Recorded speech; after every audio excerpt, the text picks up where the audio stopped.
suka dan duka, jika tetap ikhlas dan bersyukur kepada Tuhan atas apa yang dialami. Palapainfo.com Samarinda, Vika. Oleh teman-temannya, begitu ia kerap disapa. Nama lengkapnya, Zulfikar. Ia lahir di Muara Badak, Kabupaten Kutai Kartanegara, Provinsi Kalimantan Timur pada 48 tahun silam. Tepatnya, pada Selasa, 24 Oktober 2019 72 dari 4 bersaudara, buah hati dari ayahanda almarhum Abu Bakar dengan Ibunda Aspina. Karena mengikuti suami, pasangan yang telah dikaruniai 1 putra dan 4 putri ini, kini Vika sekeluarga berdomisili di Samarinda sejak 1994. Di usianya yang ke-48 tahun ini, dirinya hanya bisa bersyukur dan ikhlas kepada Sang Maha Pencipta, Allah Subhanahu wa Ta'ala, atas semua suka dan duka yang dialami selama ini. Karena menurutnya, tanpa rasa syukur dan ikhlas, membuat kita jadi lupa diri, sombong. Bahkan jika cobaan itu berupa duka, bisa saja membuat kita akan berputus asa hingga stres. Usai menamatkan pendidikannya di SDN 002 Muara Badak 1985, Vika kecil lanjut ke SMP Negeri 1 Muara Badak hingga lulus pada 1988. Sekedar diketahui, ketika penulis mengajar bahasa Inggris di SMP Negeri 1 Muara Badak sebagai guru tidak tetap atau GTP, saat Zulfikar duduk di kelas 1 hingga kelas 2, tak bisa dipungkiri, ia memang tergolong siswi yang memiliki paras yang cantik di antara sekian banyak teman-teman siswi lainnya.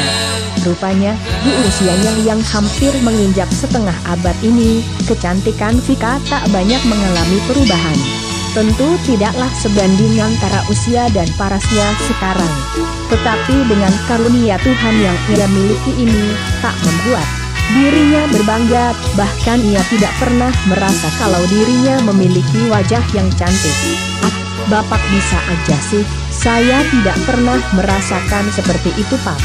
Saya biasa-biasa aja, ungkapnya.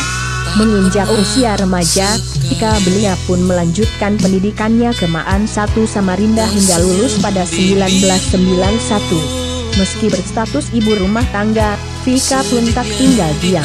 Di tengah kesibukannya mengurus rumah tangga, rupanya Vika masih menyempatkan diri beraktivitas di luar rumah tanpa mengesampingkan perannya sebagai ibu rumah tangga, menjaga kodratnya sebagai wanita dalam tuntunan agama dan adat istiadat sebagai makhluk sosial. Dengan background pendidikan dan pengalamannya selama ini dimiliki, menjadi bekal dalam menggeluti aktivitasnya, mulai dari membuka perawatan kecantikan di Banjarmasin, Kalimantan Selatan dengan brand skincare dari The Luan City, Singapore. Vika juga pernah berbisnis penyaluran BBM, investasi batubara, bekerja sama proyek, juga ikut bisnis saham e-share profit hingga kini. Tapi karena pandemi mewabah dunia, termasuk Indonesia belakangan ini, kini dirinya lebih memilih berbisnis aman di rumah.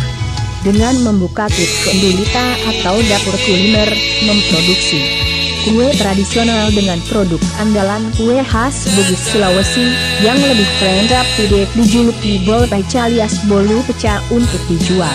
Alhamdulillah, setiap hari pelanggan bertambah, kata Vika mensyukuri atas nikmat yang Allah berikan. Apakah semua ini berjalan mulus?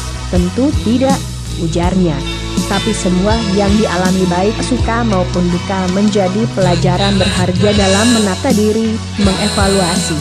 Keledai saja tak ingin jatuh 2 kali di lubang yang sama, bebernya. Saya ikhlas saja menerima cobaan dari setiap kendala. Karena kegagalan merupakan cambuk mencapai kesuksesan. Dan what happened today determined yesterday, and what happened tomorrow is determined today.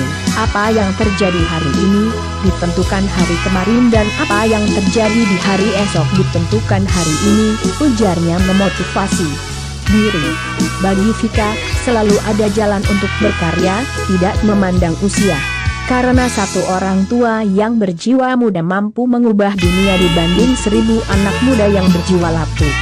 Mengakhiri perbincangannya via WhatsApp, Vika di Samarinda, Kalimantan Timur, Halimudin, pemimpin redaksi media ini di Sopeng, Sulawesi Selatan, Selasa malam, 1 Juni 2021, Vika hanya berpesan, daripada mengungkit-ungkit masa lalu yang telah berlalu dan membuat hati jadi pilu, lebih baik merendam masa depan yang menjanjikan harapan.